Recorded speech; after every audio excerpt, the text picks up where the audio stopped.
vaccines, and biological. Welcome all. Simultaneous interpretation is provided in the 6 UN languages, plus Portuguese and Hindi.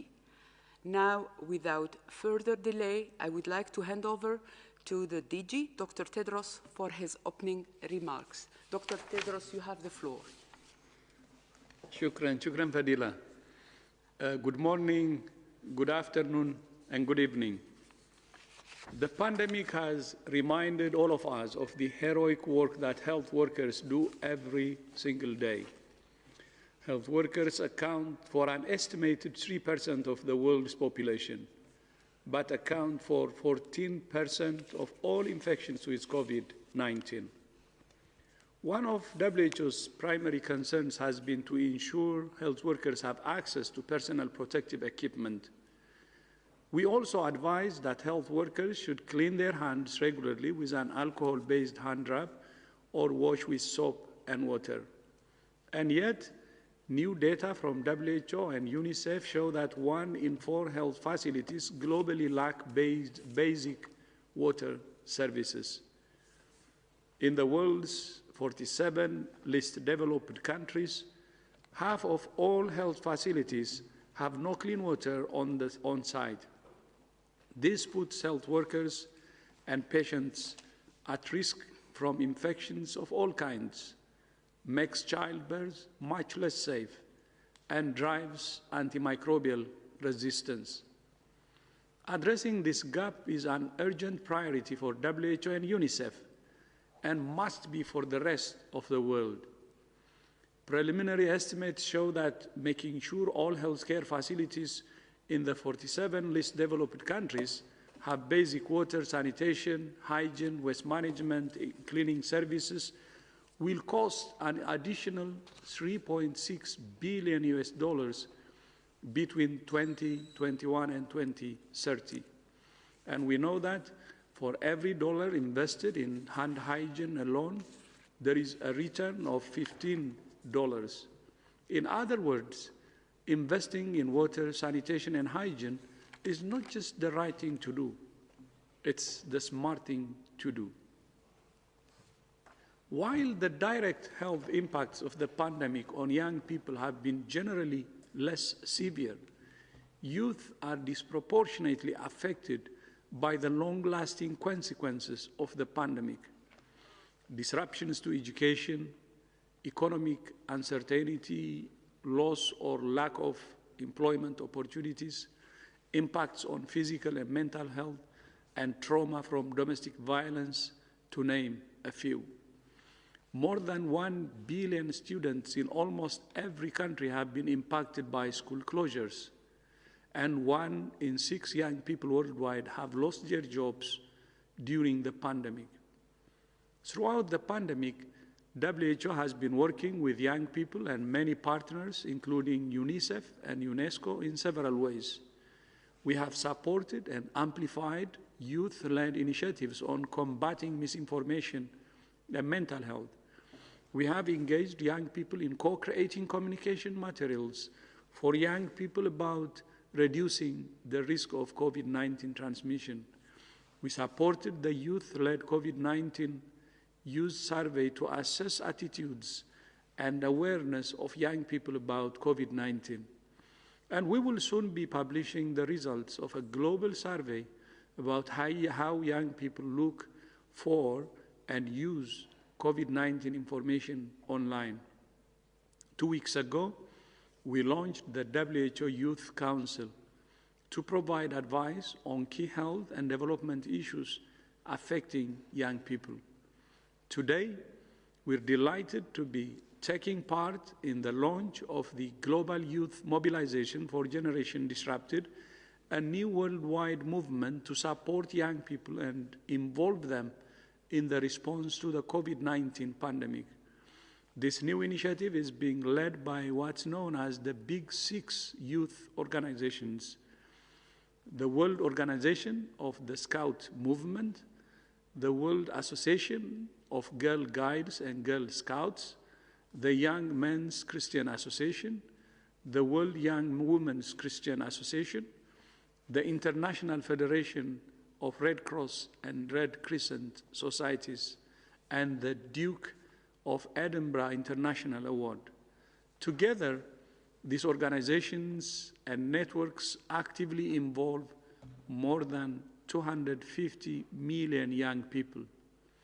Through the new Global Youth Mobilization, the big 6 youth organizations, WHO and the UN Foundation, will engage young people around the world in the design of community initiatives to turn around the impact of the pandemic. And we hope that it will become a platform for supporting progress towards other health goals, including universal health coverage. The voice of the youth for Health for All is very crucial. In early 2021, the movement will issue a call for proposals inviting youth groups around the world to develop youth-led solutions to COVID-19 and an accelerator program to scale up existing response efforts. $5 million has been allocated to this initiative from the WHO COVID-19 Solidarity Response Fund, powered by the UN Foundation. The Global Youth Mobilization will also feature the convening of a Global Youth Summit in April 2021. Today, I'm delighted to be joined by 4 representatives from the movement's project board. Ahmed Al-Hendawi, Secretary General of the World Organization of the Scout Movement. Tarindra Aruma Peruma, an emerging leader and International Council member of the Duke of Edinburgh's International Award.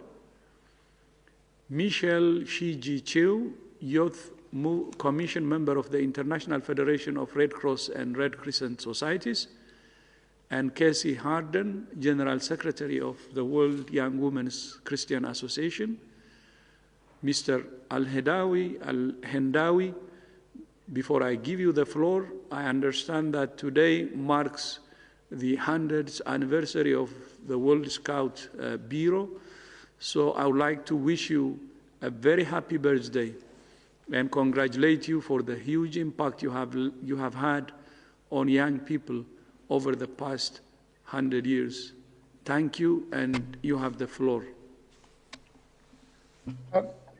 Thank you very much. Thank you, Director General, Dr. Tadros. Thank you for your leadership and for your very warm words and wishes to the Scout movement. And thank you very much for really the exemplary leadership you have extended in this response, and for the incredible team that we have seen at the World Health Organization as steering the response to COVID. Today, we are delighted to join forces with the World Health Organization. We're a group of some of the leading youth-serving and youth-led youth movements that are very concerned today about the societal and health impact of COVID-19. The COVID-19 challenge, as you rightly said, Director General, has paralyzed youth development and the ability of many young people to simply exercise their youth and to access opportunities to education or employment. And as you rightly said, we all know that the long-lasting impact of COVID-19 will be felt most by them. So these gaps need to be addressed. And we believe by joining forces and working together, we need to prioritize investments in young people. We believe that young people are opportunities in the response. They are not liabilities when we are combating COVID-19. And we need to engage with them, and we need to see the value of this engagement by recognizing the realities. Young people are calling for building back better, and they are calling for taking the lessons from all the things that went off a track before the pandemic. And I think it was a wake-up call for the world to think back of this youthful world that we have, with half of the world's population under the age of 25. So today, this global mobilization is bringing together leading youth organizations from serving over 250 million young people around the world. But it's not only limited to the big 6 youth organizations, the IFRC, the Scout Movement, WAGS, and together with the Duke of Edinburgh Award and our colleagues the YMCA and YWCA. We also would like to engage more youth organizations, the smaller youth organizations, the youth organizations and youth groups who otherwise would not be able to access these opportunities. That's why we would like to salute the World Health Organization and UN Foundation for reaching out to all of us and for, in fact, for challenging us to come together and for coming up with solutions that would help in your response, not only to do and to deal with the health side of the pandemic, but also the societal impact of COVID-19. So this is an exciting moment indeed for us to join forces in investing and scaling up global youth-led response to the recovery efforts to COVID-19. Our mobilization is offering some unique solutions. As someone who has worked in youth development for years, we have been always calling for more funding and youth-friendly funding to support the local initiatives. So what concretely we will be doing, utilizing a fund of over $5 million and this global partnerships and community of supporters to the Global Solidarity Response Fund. What we will be doing is to accelerate some of these responses and solutions created by young people. We'll be investing, injecting more resources in youth-led organizations who, as I said, otherwise would not have access to these funding instruments. We will be scaling up existing response efforts. And as you rightly said, Dr. Tadros, we will be coming together to talk about how to build back better in a global youth summit in 2021 that brings young people and youth organizations across the world. So we're very excited about this mobilization. It's an exemplary leadership that you have shown and not reaching out only for, I would say, organizations who have traditionally engaged with the World Health Organization, but also other organizations who can be instrumental in building back better. Thank you very much. Thank you so much indeed. And I fully agree that this is not just about the big six, but involving all youth groups to lead the movement. So thank you so much for that, Mr. El-Hendawi. And now, Ms. Arumpa Peruma, and thank you for joining us today, and thank you for everything that the Duke of Edinburgh scheme does to engage and empower young people. You have the floor. Thank you, Dr. Tejas. We all know that this year has been incredibly difficult for all generations. It doesn't necessarily have to be young people, but every generation is touched by this pandemic. And despite the fact that COVID-19 impacts older generations more directly, we believe that young people have the most to lose. And definitely they will be continuing to lose for years to come. And that will be as a consequence of the pandemic. The impacts of COVID-19 have led 1 in 6 young people worldwide losing their jobs, which is definitely a stepping stone for their career development, and resulted in lack of employment opportunities and lots of uncertainty during these challenging times, which is devastating as a young person for in all our communities. And of course, talking about my own country, Sri Lanka, the job losses and the lack of opportunities has led to increase in mental health issues amongst my peers. And also to talk about a bit of a positive approach on this, there was also a significant growth in the innovative side of young people. And they were coming up with different innovations to respond to different aspects of the pandemic. So that was a beautiful thing to see as a young person. And despite all these scenarios, we all understand that there is a general sense of loss of direction and also a loss of hope for the future of young people and our future prospects as well. So also, I think this is a wonderful time where this mobilization programs come in, because it provides us with all the opportunity to realize our ideas and implement our own young people's solutions to health and societal challenges that our communities are facing, and which they are facing as a result of COVID-19. And definitely it is crucial to recognize and celebrate these actions which are being come up as a youth-led team. And also we aim to bring hope, and we can hope that we as a mobilization program and young people behind the force behind it will be a driving force for the change we want to see in all communities across the world. and to use all the diverse skill sets of young people to open up new avenues and opportunities. Also, we know that young people worldwide are already doing a lot of great work to alleviate negative impacts. And definitely, this is an opportunity we can use to recognize, to celebrate, and to invest in all their wonderful further efforts. So thank you. Thank you so much indeed, and my greetings to Sri Lanka. Now, Ms. Chew, thank you for joining us today, and thank you all young people who work with the International Federation of the Red Cross all over the world, and you have the floor. Thank you, Dr. Tedros. Honored to have the opportunity to speak here on behalf of young people today. Education has been particularly hard hit during the pandemic. As you have mentioned earlier as well, Dr. Tedros, worldwide, more than 1 billion students in nearly every country have experienced school closures, depriving them on critical education and learning opportunities. And young people are missing out on this, right?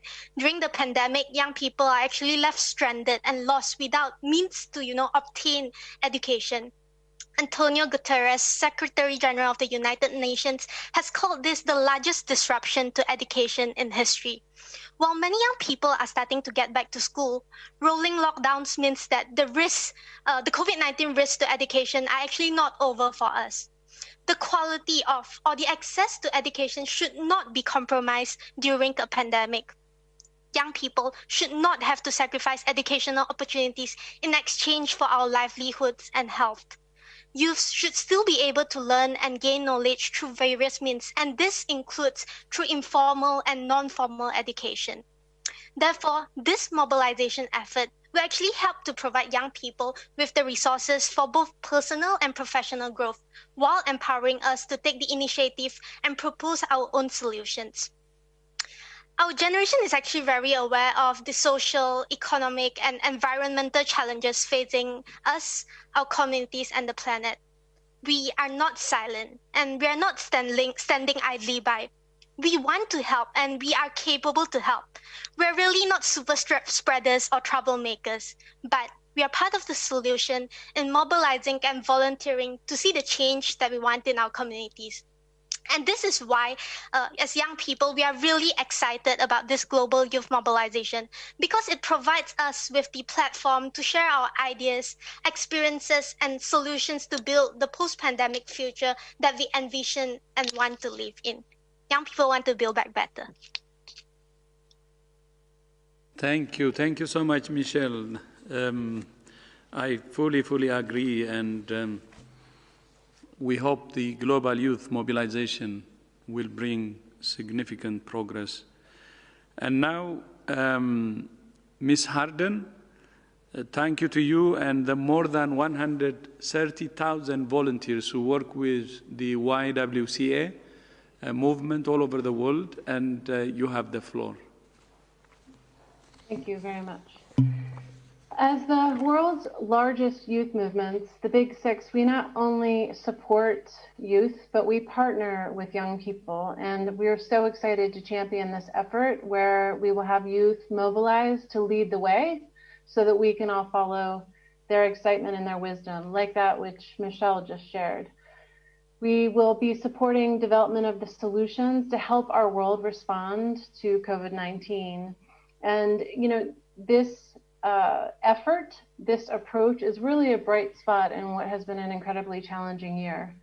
We know as the Big Six that young people do amazing things for humanity, and this effort is really intended to further enable our young leaders and local and national youth organizations to take really good ideas, the wisdom that they have, to action and to innovate in support of their communities and our global community.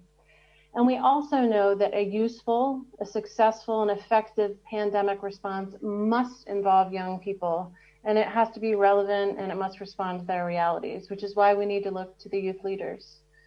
We have a real chance here to do something quite remarkable, to come together, policymakers, governments, businesses, civil society leaders, youth organizations, for all of us to really come together and create a new deal for young people.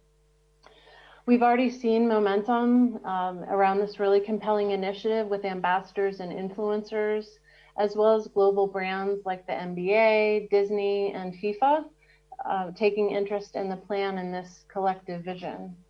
And as been stated, the doors are open for other partners. We know that that's really what's going to make this vision manifest. And that's partners from all sectors joining us, expanding the outreach and the impact of this global youth mobilization. Working together is really the way that we'll reach the scale that's baked into the plan and into the vision. We're really grateful to the World Health Organization and the United Nations Foundation for the collaborative spirit, attitude, responsiveness with which you've approached this plan. It's that kind of new way of doing things that we can hold ourselves accountable to in order to, again, bring this to life and have the vision manifest. And also, of course, the generous funding is really how we're going to make this good idea happen. So with this initiative, we're going to follow the lead of young people to make sure not only that they're not left behind, but that we're really responsive and we're very responsive to the needs of youth and follow their lead because they know what's best. Thank you.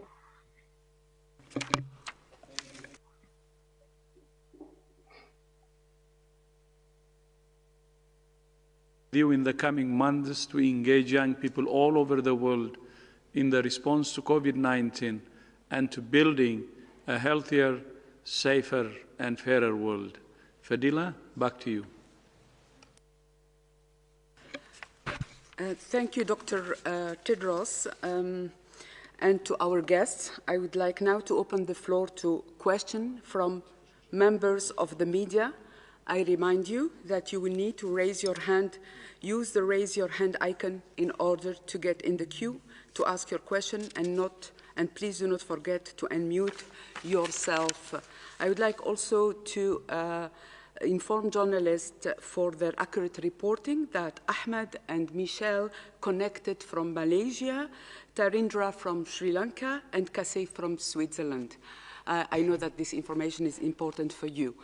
Now, coming back to our journalists, I would like to invite Gabriela Sotomayor from Proceso to ask the first question. Gabriela, are you online?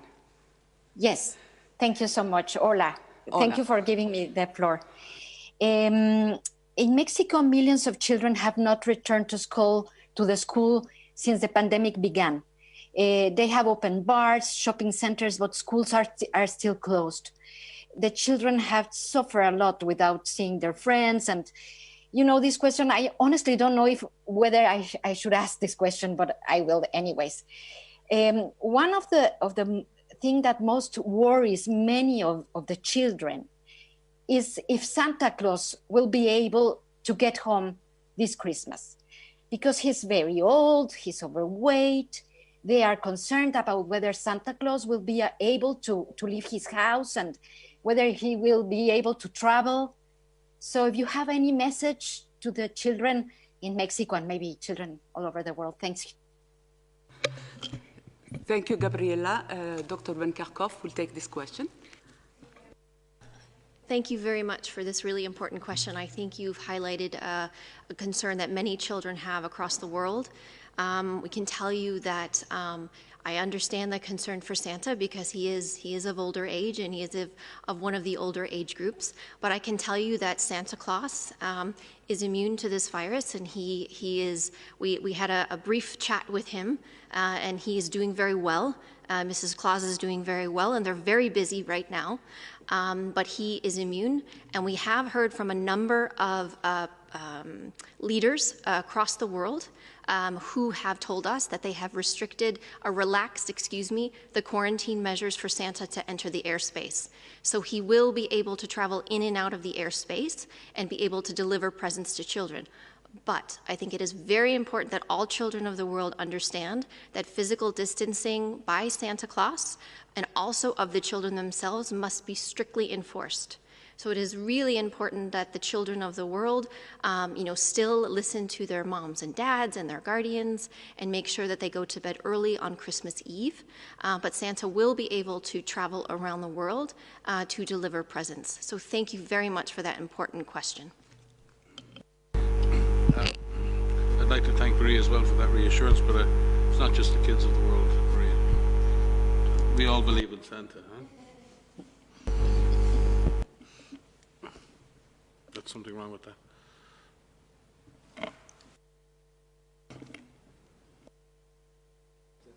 No.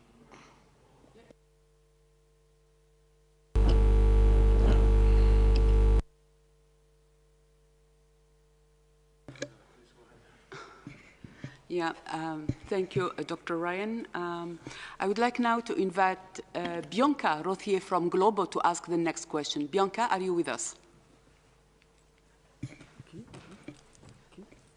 Bianca. Bianca, are you online? Yes, now I think I am. Yeah, please go ahead. Can you hear me? Yes, very well. Go ahead, please. Yeah, thanks, Gabriela, for this beautiful question, and Maria for asking. And my question is on vaccines. And as the phase 3 studies have been showing, the new vaccines seem to have a very high efficacy to prevent people from getting sick. But how does WHO see the risk about vaccinated people spreading the virus to others? I mean, in this sense, should vaccinated people continue to use masks, not for themselves, but to protect the others? Thanks. Thank you, Bianca. I would like maybe to ask if Dr. This isn't really necessary. No, that's not working. Yeah. I can come in, Fadela, I can come in. Yes, Dr. Swaminathan, you have the floor. Yeah, I think Dr. Ryan needs his mic fixed. So that's a very good question. And I think the answer is that we still don't know with many of the vaccines whether it is going to prevent a person from getting infected. So the vaccines have been shown to be efficacious against developing disease. What we hope is that vaccines will also prevent infection so that transmission can be cut as well. But as of now, we don't have the evidence to do that. So it's really important that everyone who gets the vaccine continues to take precautions. At least in the beginning, we know that very few people are going to get the vaccine. It's going to take time to ramp up. And therefore, it's really important that everyone continues to take the precautions, the distancing, the mask wearing, the hand washing, the avoiding of crowded places, and so on, because it's going to be a while till we achieve that herd immunity that's necessary to protect everyone in the community. So I think till then it's really important, and also till we get more data from the clinical trials that are going on now to understand more about the protection these vaccines offer against infection, against transmission, against disease, and against severe disease. And different vaccines may have different properties. So I think we are watching and waiting to learn, but I think till then it's an important message to be sending out. Thank you. Thank you, Dr. Swaminathan. Dr. O'Brien would like also to make some remarks. Dr. O'Brien, you have the floor. Thank you. I just want to reemphasize that the results that we have from the vaccine efficacy trials so far are really promising, but these are also early days results, and the follow-up of the people who have been vaccinated is really critical, and we need to continue to collect data, collect information about the duration of protection, which we're still learning about, and continue the evaluation of these vaccines as we move forward. We have great information to get started, but as Sumya said, really learning also about whether or not these vaccines can protect against infection and transmission is one of the critical things. So the research really needs to continue on these vaccines and the vaccines that are continuing to come down the pipeline. Thank you. Thank you, Dr. O'Brien. I would like now to invite Stephanie Nibehe from Reuters to ask the next question. Stephanie, you have the floor.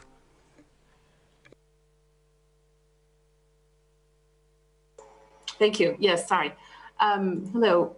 We were interested in hearing a little bit more about this report issued by WHO's European office that was posted in mid-May and then withdrawn. I'm sure you're familiar with it. Today it was, reissued to reporters with the caveat that it was not endorsed by WHO and contained factual inaccuracies. I wonder if you could say what those factual inaccuracies were and whether you might comment on reports in Italian media that Mr. Ranieri Guerra may be removed from his position as vice president of WHO's European office following reports that he may have put pressure on the authors to remove that report. Thank you. Thank you, Stephanie, for this question. This is a matter for our office in Copenhagen, and I will be happy to connect you with our office there later on. Thank you, Stephanie. Next question will be to Simon Ateba. Simon, are you with us? Yes, I am. Thank you for giving me the floor. This is Simon Ateba from Today News Africa in Washington, D.C. And here in the U.S., the first COVID vaccine shot were administered this morning. An ICU nurse was the first person, Sandra Lindsay, to receive the first shot. But there's still a lot of skepticism out there. Some people, the polls show that they are the number of people who are ready to receive the vaccine is still relatively low. And I was wondering if the WHO has a game plan for Africa once the vaccine reaches there. Do you have a way of enforcing communication or to ensure that people are more likely to receive the vaccine in the continent? Thank you. Thank you, Simon. Dr. Ryan? As I said previously, and Kate may come in on this as well, again, I actually think that Africa has had huge success in the past and has more experience in mass campaigns probably than any other continent in the last number of years, be it cholera, yellow fever, polio, and measles mass campaigns. And in that sense, African colleagues and African health authorities, African NGOs, and African communities are very used to the micro-planning and communication processes needed to run successful immunization campaigns and actually routinely achieve very, very high levels of compliance and demand and levels of vaccination. And in fact, as I said last week, Africa has just kicked wild polio out of Africa after vaccinating hundreds of millions of children over decades. So Africa has the capacity, has communities who understand the value of immunization, but obviously, like in all continents now, misinformation and disinformation are an issue. We've been working very, very closely with the Red Cross movement and with UNICEF and others on improving community engagement and improving risk communication.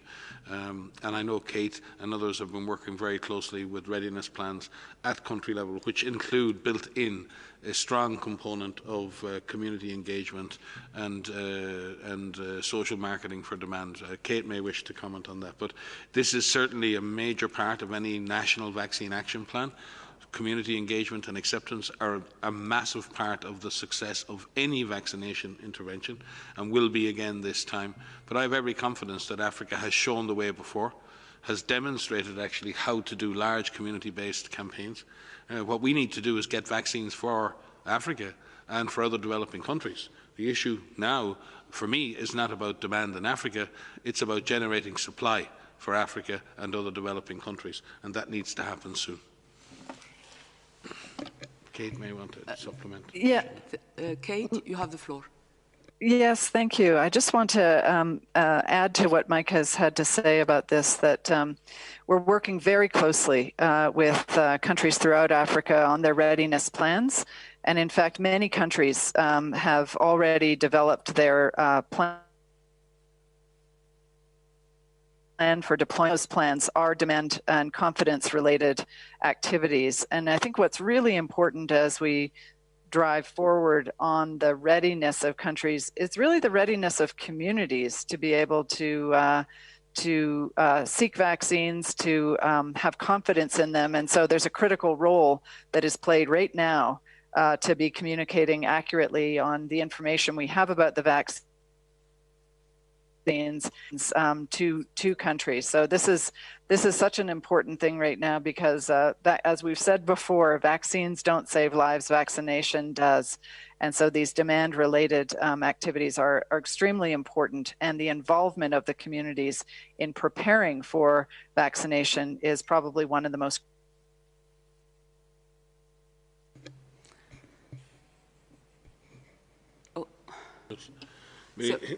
maybe just supplementing again on Kate, we lost her there, but again recognizing the important and crucial role of the African Union, the Africa CDC, our regional office for Africa under the leadership of Dr. Chidi Moeti. There's a lot of international work going on to align all of our strategies, working very closely with UNICEF, with the Red Cross movement, with MSF and others, and local, national and local NGOs. This was going to require all hands on deck. It's going to require a whole of society approach, a prepared community. It's not just about preparing for vaccination and logistics and cold chains. That's very important. But communities need to be prepared. We need to generate that demand and that acceptance of the vaccine. And that requires a very careful dialogue with communities and the provision of clear and easy to understand information, and the availability of medical practitioners and health workers to be available to answer questions, both directly at community level and through the media. It's no different in Africa than it is anywhere else. But I've always been impressed at the level to which African communities engage with health interventions. They, more than anyone else, understand the value of community-based interventions and have seen the value of vaccination. And I have every confidence that when our African communities are presented with this vaccine, they will take it. But again, sometimes Africa is seen as a single continent, like a single country. Africa is hugely diverse, and there are situations on the African continent of fragility and conflict. There are areas in which we have ethnic and other tensions. There are areas in which there's exclusion and marginalization.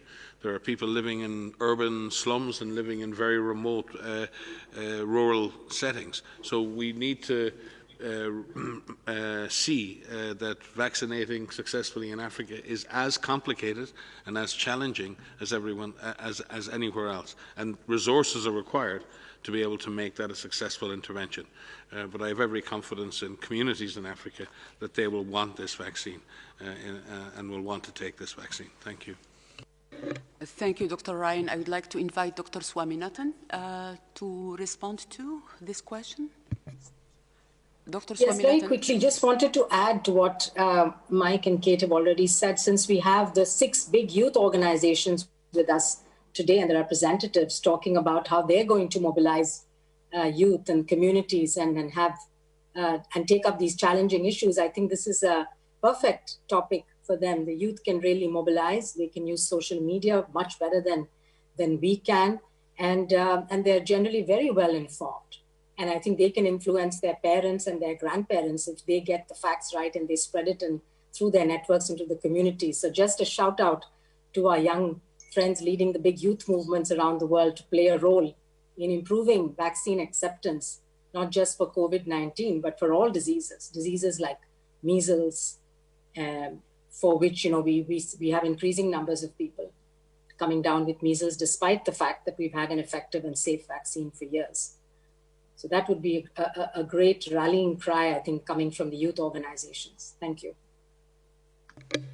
Thank you, Dr. Swaminathan. Just reminding journalists that our youth participants are still online, so if you have any question to them, please don't hesitate. In the meantime, I would like to invite the Daily Telegraph reporter, Anne Gillen, to ask the next question. Anne, are you with us? Oh, hi, yes. Can you hear me? Yes, very well. Go ahead, Great. Anne. Thank you very much. Today, Matt Hancock, the UK Health Secretary, said that the UK had identified a new strain of the coronavirus virus, and I wondered if anyone at the organisation knew anything about this strain and whether you had any comment to make on it. Thank you.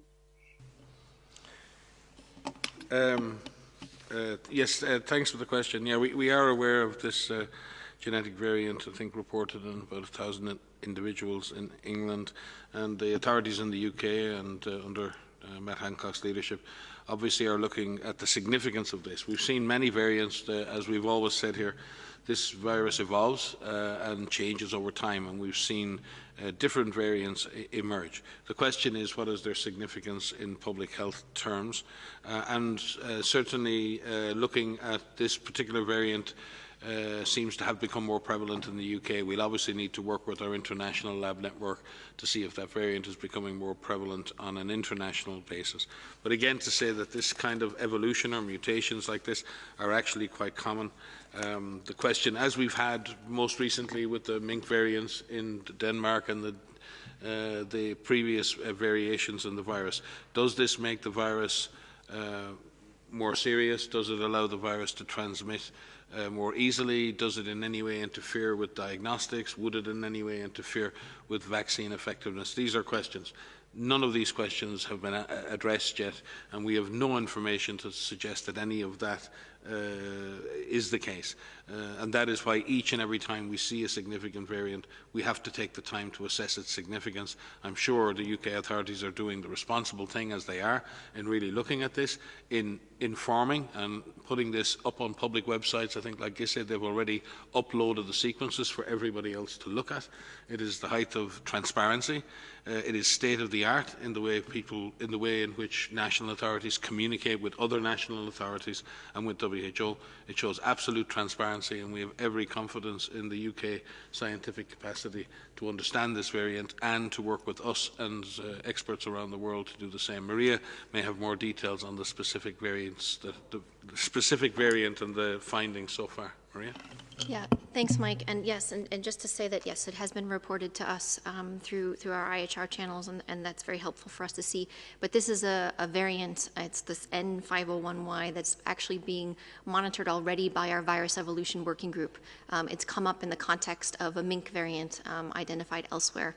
So as Mike has pointed out, I think what is really important is that you understand that there is a process by which WHO, working together with scientists around the world, are evaluating each one of these variants that are being identified, and to understand the significance of this in terms of the virus's behavior, as its ability to transmit or its ability to cause different forms of disease. But those studies will be underway, and those studies are underway in the UK, and we're directly working. In fact, in my inbox now, there's a discussion that's happening right now with our virus evolution working group, particularly specifically on this.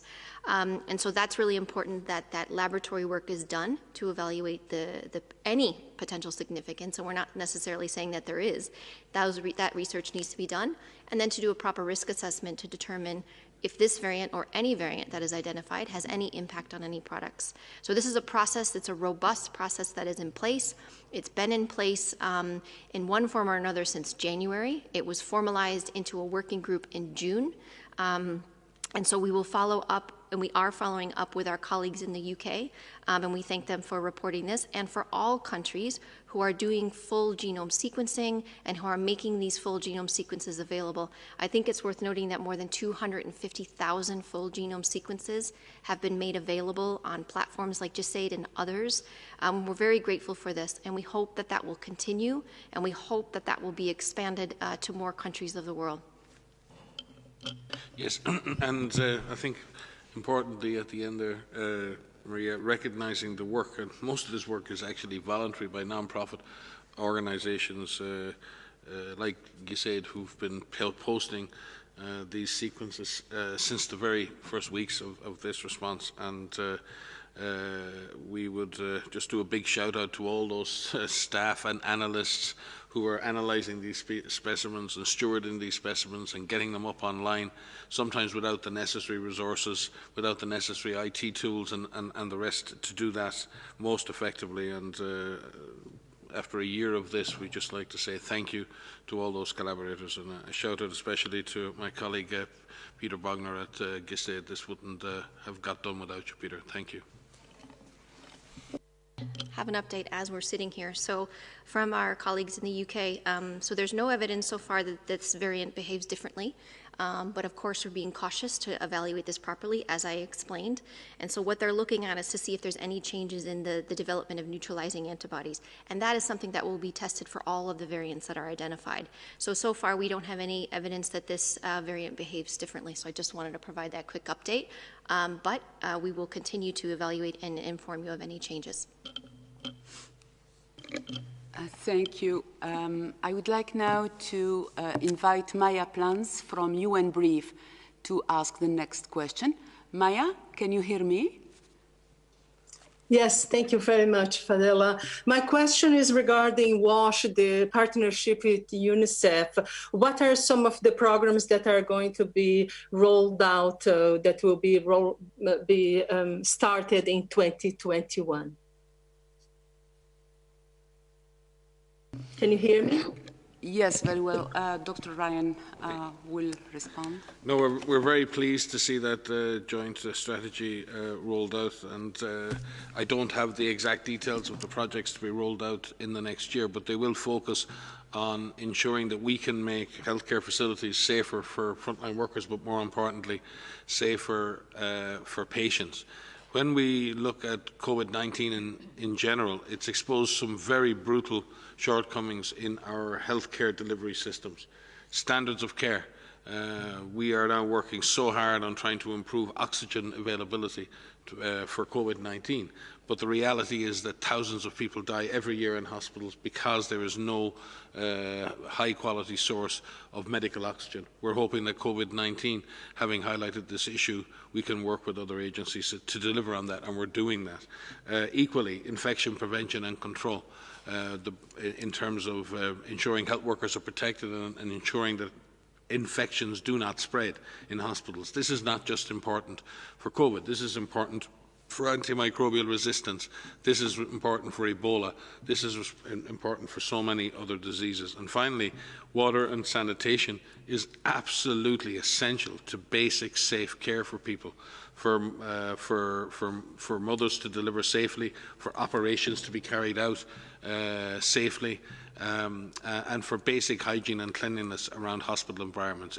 Frankly, it's a tragedy, but it's also an abomination that in the 21st century, we cannot, and have many, many hospitals around the world that don't have a safe source of water. We're not talking about communities living in difficult situations. We're talking about our hospitals. We're talking about our healthcare facilities that don't have safe supply of clean water to take care of patients. It's a massive issue in COVID, and that's why the focus has been on this work, and I'm working with, particularly with UNICEF and others on this. We're very proud of this work. We're very proud to partner on this issue. But this, as the DG has said many times, COVID has not just driven these issues. What COVID has done is peeled away and revealed some very, very uncomfortable truths. I worked personally in many, many outbreaks in Equator province and in Congo 2 years ago when we had the 9th outbreak of Ebola. In a major city, it was difficult to find a hospital in a major city that had fresh, clean, safe running water. That is really just, you cannot control Ebola in that situation, you cannot control COVID in that situation, you cannot control diarrheal disease in that situation. This is a fundamental requirement for safe healthcare, and we support our colleagues in UNICEF and in the WASH cluster and all those NGOs and all those organisations that work around the world in water and sanitation for health, and we will continue to support that.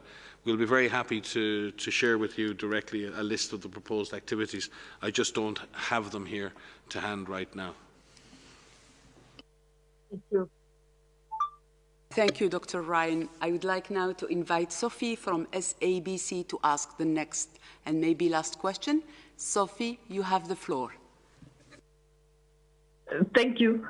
I just want to find out the launch of the Mobilization for Generation Disruption. It comes at a time, particularly around the world, where we see a population, particularly the young people, are getting infected. If I may cite an example, in South Africa, we are heading towards holidays, and after the exams, we have seen a number of spreader events, particularly where you had these young people converging. What is your message to the young people, and how are you going to ensure that countries do buy into this mobilization for generation disruption, and how are you going to popularize it? Thank you, Sophie. Ahmed Al-Hindawi, I think, is still with us, as well as the other speakers. Ahmed, did you hear the question from Sophie? Yeah, I did. I think it's a very, very important question, and there are two parts to this question. The first is about better understanding the reality of young people under a pandemic. The reality of young people on their potentials have been disrupted, their ability to access, and as I said in my introductory remarks, their ability just to exercise their youth, that social interactions, that ability to access education or to do the transitions to employability or the transitions to form families. All of these transitions have been delayed and disrupted. I think it's really important for us when we engage with young people to depart from labeling them as super spreaders or like these stigmas that we associate to them, and understand that the true talent of young people can be unleashed by really starting with recognition to what kind of price they have to pay. In fact, at some point we were talking, following every big crisis in the world has to come together to think of the recovery. This generation of young people deserve to be bailed out and recognized for what kind of challenges that they have been facing before the pandemic and have been accelerated and exacerbated during it. So that recognition is important. While doing that, also some research are showing very clearly that young people and their adherence to the rules are not that different from the rest of the population. So segmenting or signaling out that youth group, I think, is really will do us this service and winning allies in young people in the fight against the pandemic and really leading that recovery effort. And the second part, how to popularize it, how to ensure that we have a global buy-in. In fact, we are today joining not only as a global youth movements coming together, but this is an invitation for all to join in. When we say it's a global youth mobilization for generation disrupted, we're talking about that massive mobilization that requires all sectors to come together, academia, businesses, private sectors, looking at the governments and others to come together. And the whole that our Global Youth Summit in April will feature an opportunity for all of us to come together and think how that a new normal would look like for young people and what kind of characteristics we need to have for that new normal so we wouldn't fail this massive generation of young people. So we are approaching this with a lot of optimism. We are approaching this with a lot of belief in the potential of young people. We are not naive. We know there are issues. We know there are challenges. But if our experiences, collective experiences at youth movement have taught us one thing, there's a power for positive, constructive narrative in engaging young people by winning allies in them, not by treating them as liabilities. And I think that's our way forward. And we're very encouraged by the number of partners who would like to team up with us as part of this effort. And once again, very encouraged with the World Health Organization leadership in this effort. Thank you, Ahmed. I would like also to invite the other guests if they want to say something. Tarindra, Michelle, Cassie, you have the floor.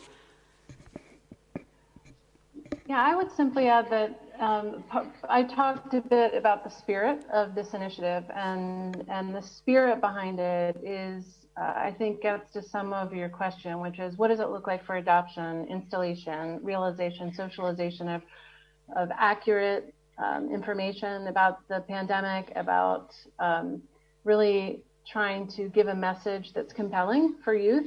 And the spirit of the response to that, the answer to that, the recipe that we think that is going to be effective is placing young people in the center of the solution and following their lead. So I can't say that enough. And we know as youth organizations that it's often following, really creating the space for young people to do the leading. they're able to move the noise away and take that wisdom, their own creativity, and their own knowledge of what's needed to do something like socialize the right message or increase engagement. So it's really fantastic to see the spirit of what's behind this vision really be imbued throughout. And with that, I will be quiet and give an opportunity for our two leaders joining us today to add. Thanks. Thank you, Cassie. Michelle and Tarindra, if you want to take the floor, you are welcome. Hi.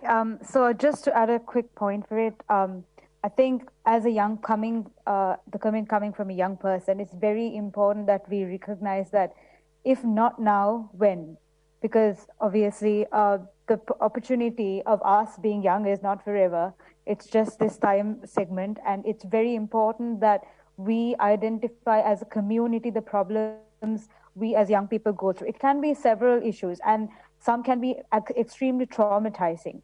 So it's very important that we build a platform like the Mobilization program to build and empower the future of our world, the future who's going to take over the world and make sure that they have better opportunities, because there can be various diverse set of skills and various innovative ideas that can probably make groundbreaking change in the world. And that is why it's very important that we make or we take correct decisions right now so that we have a positive future, positive world to look at. Because most of the changes right now, which are happening, are also from young people. And also, if you think that young people are also too small to make a change, I think we need to think about that. And, you know, we as an entire set of young people are more stronger than a lot of the entire communities together. So I think this is the best time to make some great positive change, and let's all do it together. Thank you.